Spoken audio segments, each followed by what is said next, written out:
আসসালামু আলাইকুম। আজকে আমরা বদনজর সম্পর্কে জানব। বদনজর কি জানো?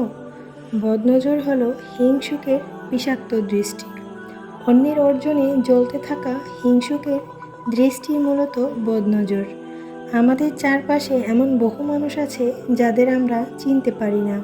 পাশের বাড়ির ভাবি তার স্বামী নিয়ে খুব সুখে আছে, ফেসবুকে প্রতিদিন নতুন নতুন কাপল পিকও দিচ্ছে, কিন্তু অন্য ভাবি তা পারছে না।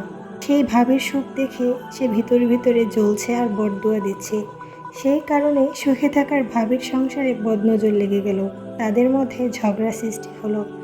প্রত্যেক দিন তাদের মধ্যে কোনো না কোনো সমস্যা লেগেই থাকবে, আর এই রকম করতে করতে তাদের মধ্যে ডিভোর্স হয়ে যাবে। আর এইগুলো মূলত বদনজরের কারণেই হয়।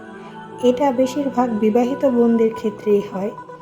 আর যারা অবিবাহিত বোনরা আছে তারা কি করে, নিজের সৌন্দর্য, নিজের নিয়ামত, নিজের ভালোবাসার মানুষ, এই সব কথাবার্তা গিয়ে তার বান্ধবীকে বলে। তার বান্ধবী তখন কিছু না বললেও ভিতরে ভিতরে কিন্তু সেও জ্বলে পড়ে মরে, কারণ হয়তো বা তার কাছে সেই সব নিয়ামত নেই যা ওই বান্ধবীর কাছে আছে। তাই সব নিয়ামত সবার কাছে বলতে হয় না। তাই আমি অবিবাহিত বোনদের বলবো, সব নিয়ামতের কথা তোমরা তোমার বান্ধবীকেও জানাও না।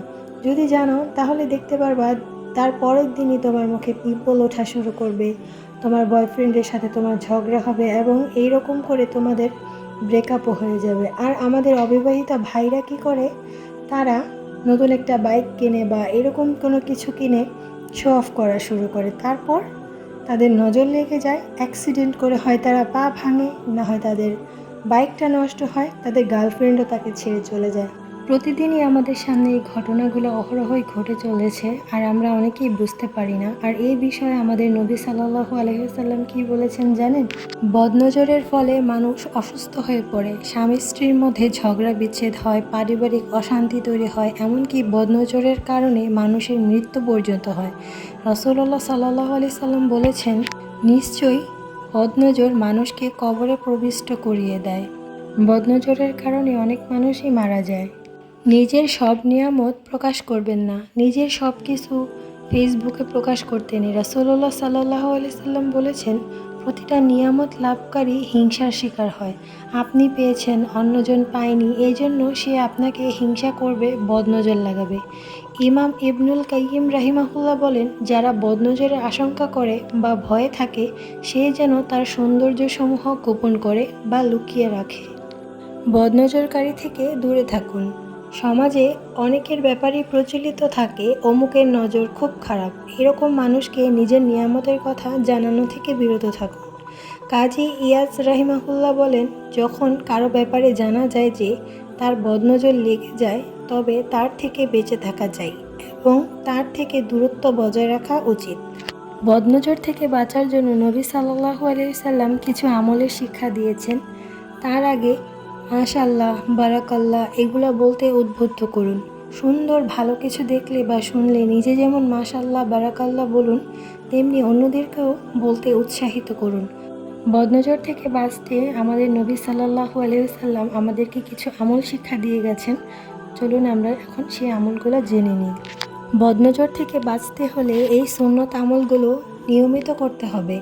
সূরা ইখলাস, সূরা ফালাক, সূরা নাস, আয়াতুল কুরসি প্রতিদিন পড়তে হবে।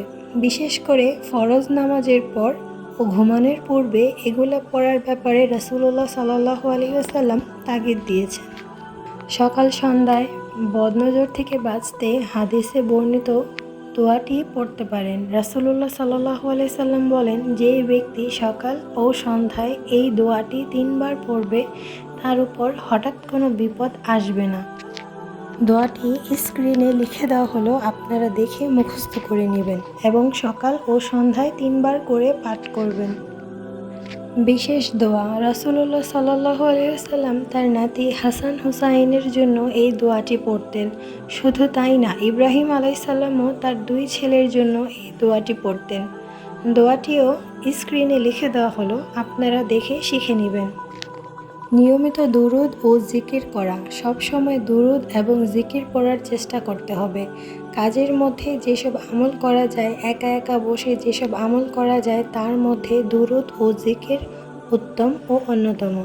বদনজর থেকে বাঁচতে সূরা বাকারার শেষের 3 আয়াতটাও পড়তে পারেন। সকালে পড়বেন এবং মাগরিবের সময় অবশ্যই পড়বেন। কেউ যদি 3 আয়াত না পারেন 2 আয়াত পড়লেও হবে। এছাড়াও সূরা ফালাক, সূরা নাস আর সূরা ইখলাসের আমল বিশেষ করে জিন ও জাদুর থেকে হেফাজতের জন্য অত্যন্ত জরুরি। বাচ্চাদের ছোটবেলা থেকেই সকাল ও সন্ধ্যায় এই সূরা ধারা ঝাড়ফুঁক করতে পারেন, তাহলে তারা বদনজর থেকে বেঁচে থাকবে।